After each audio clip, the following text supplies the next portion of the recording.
Hello everyone. Today we're presenting on Optus and some key organizational problems within it. Optus is one of Australia's largest telecommunication companies and a core part of the country's backbone. It was founded in 1992. Optus is a subsidiary of Singtel. That ownership gives it scale, capital, and access to regional expertise.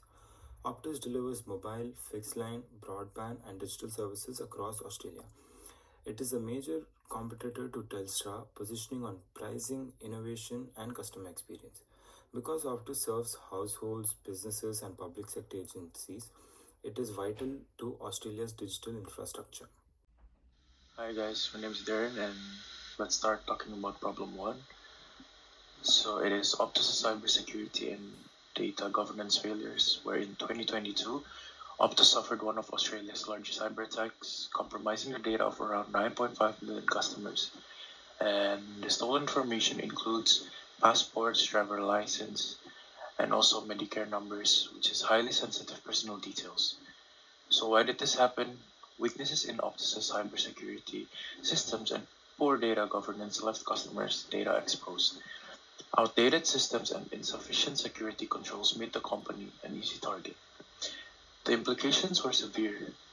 So first, regulatory bodies such as the OAIC and ACMA launched legal action, with Optus now facing risk of multi-billion-dollar penalties.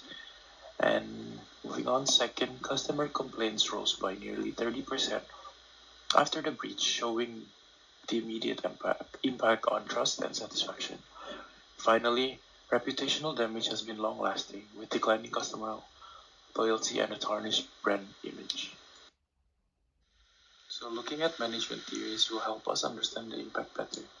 Starting from Herzberg two-factor theory, Optus failed in the hygiene factors. Weak governance and poor cybersecurity created dissatisfaction, where even strong motivators like career growth or recognition couldn't balance this out. To recover, Optus must fix its hygiene factors, having stronger security systems, better governance, and also clear communication. While from Maslow hierarchy of needs, the breach threatened the basic safety needs of customers, exposing their identity and financial security. Without safety, customers can't build trust or loyalty. Employees also felt less secure in their jobs, adding stress. So Optus now needs to rebuild safety and trust as a foundation for long-term recovery. Hence, both theories shows that this was not just a technical failure but also failure in addressing people's needs and expectations. And furthermore, Herzberg explains how dissatisfactions grew due to failed hygiene factors, while Maslow shows how the most basic human needs were undermined. Together, these theories highlight that the Optus breach was not just a technical issue, but also a human and organizational issue. Fixing it requires addressing both systems and people.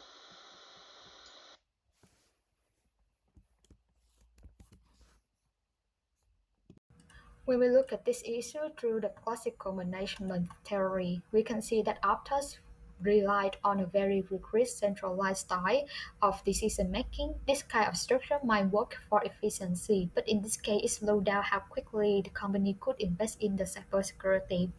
Management priority efficiency over innovation, which means IT safeguards was consistently underfunded.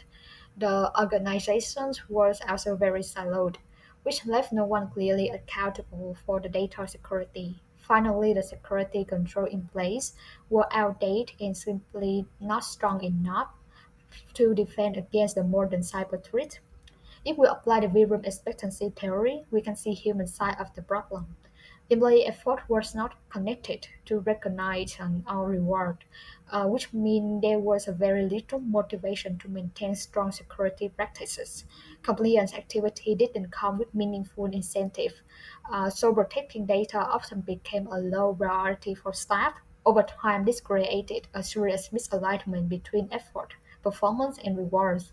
In other words, even if employees put in effort, it didn't feel value or reward, and this disconnect ultimately contributed to the breach that damaged trust in the Optas.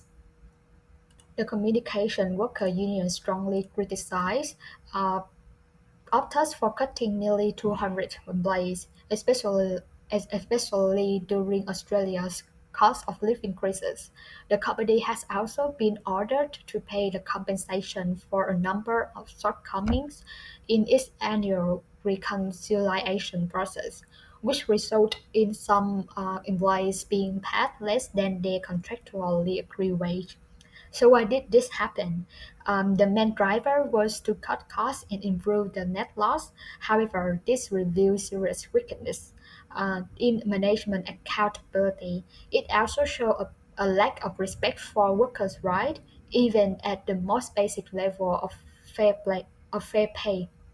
Transparency with employees was poor, and the whole approach signals that financial goals were all over people. The implications of this action were significant. Employee loyalty and morale dropped sharply, with staff feeling undervalued and unsupported. The company's reputation was damaged both internally and externally, making it harder to rebuild trust. The reduction in staff also created resource shortage, which led to delays in service and a decline in performance. And finally, underpayment issue exposed Optus to legal penalties. So instead of solving their problem, this decision actually create a new risk and could affect long-term sustainability.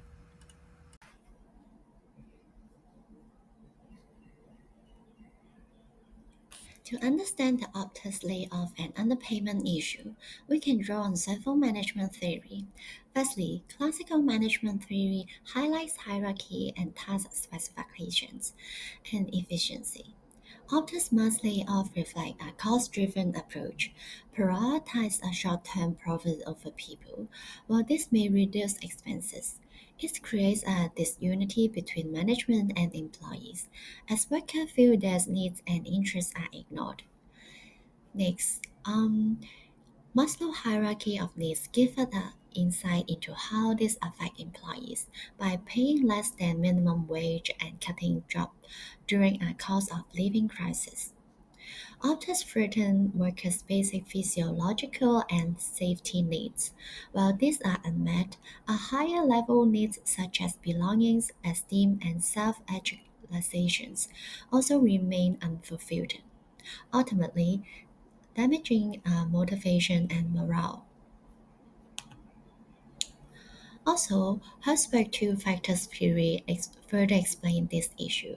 Herzberg argued that motivators like recognitions or career growth cannot offset the absence of hygiene factors, such as fair pay and job security. In Optus' case, layoff and underpayment represent a high violation of these hygiene factors, leaving employees dissatisfied regardless of other positive aspects of their work. Finally, Froome expectancy theory shows how motivation is disrupted on three levels. Expectancy declines when employee doubts whether their efforts will lead to fair compensations. Also, instrumentality weakens when pay does not accurately reflect to their performance, and violence decline because of the rewards and compensations is perceived value loss if it is unjustly applied. These factors significantly weaken motivations. Although Optus has seen taken corrective measures, the damage goes beyond financial repayments. Violating employees' trust affect motivations, engagement, and long-term morale. In short, Optus case demonstrate how they ignore the fundamental human needs and fairness in the employment, can dismantle multiple motivational frameworks, leaving lasting effect on their workforce.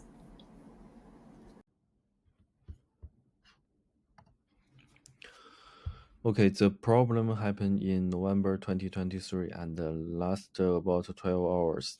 It affected over 10 million users and tens of thousands of businesses. People couldn't use their phones and get online. And the emergency servers were also hit. It was not just a technical problem, but also showed that there were bigger problems in how the company is run and what the training to do. First, according to the idea of classical management theory, Obster focused too much on short-term performance. They tried to save money by not invested enough in IT infrastructure and system resilience. When the crisis happened, the company couldn't respond well. This led to long period when servers weren't working and made people question the company's management. Secondly, when you look at Maslow's hierarchy of needs, you can see even more clearly how its instant affect employer and customers. For customers, their basic needs for survival and security were directly threatened, as the lost across to communication and emergency contact servers. For employers, their sense of security and belonging at work was reduced. As big a problem, the company stopped them from doing their job well, no matter how hard they tried. Even people who worked extra hours during the crisis might not have even thanked or respect enough.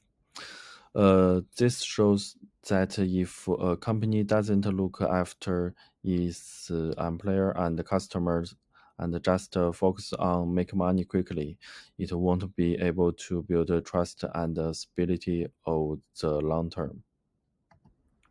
This opposite in instant is a good example of this. In the detail age, companies must make sure their systems are stable, but they also need to look after the needs of the employers and the customers. This is the only way for company to show that it can deal with the crisis and continue to grow in the long term. Okay, so this slide explains Optus outage through two management theories, Hertzberg's hygiene versus motivators. The basics or hygiene factors failed. Optus didn't have a strong backup access. They could not trigger 3G wilting and had weak testing. No real time data for emergency services. Unclear customer comms that caused a massive dissatisfaction. 2,145 failed triple zero calls, 369 missed welfare checks, and a 12 million penalty. On motivators, roles and authorities were unclear. Incident leads lacked decision rights and drills were limited, so rollback and communications were delayed. As per Hertzberg, hygiene must be fixed first and then add motivators like clear authority, autonomy, recognition for resilience work. Now coming to VRoom's expectancy theory. Expectancy means believing effort leads to performance. Weak remote management and patchy testing meant staff couldn't trust their effort would restore service. Instrumentality means performance leads to outcomes. Fragmented protocols meant even good actions didn't always help customers or emergency calls. Reforms like wilting obligations, a triple zero custodian, and real time reporting strengthen that link. Valiance means outcomes must be valued. Resilience works wasn't rewarded. Regular testing and custodian oversight make it visible and important.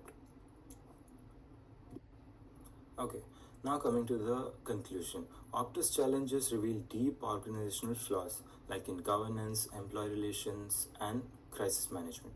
These failures have shaken customer confidence, eroded employee morale, and exposed systematic gaps in leadership and accountability. Repairing network is not enough. Rebuilding trust requires tackling these organizational weaknesses head on. Only then can Optus restore its reputation and secure lasting resilience. Thank you.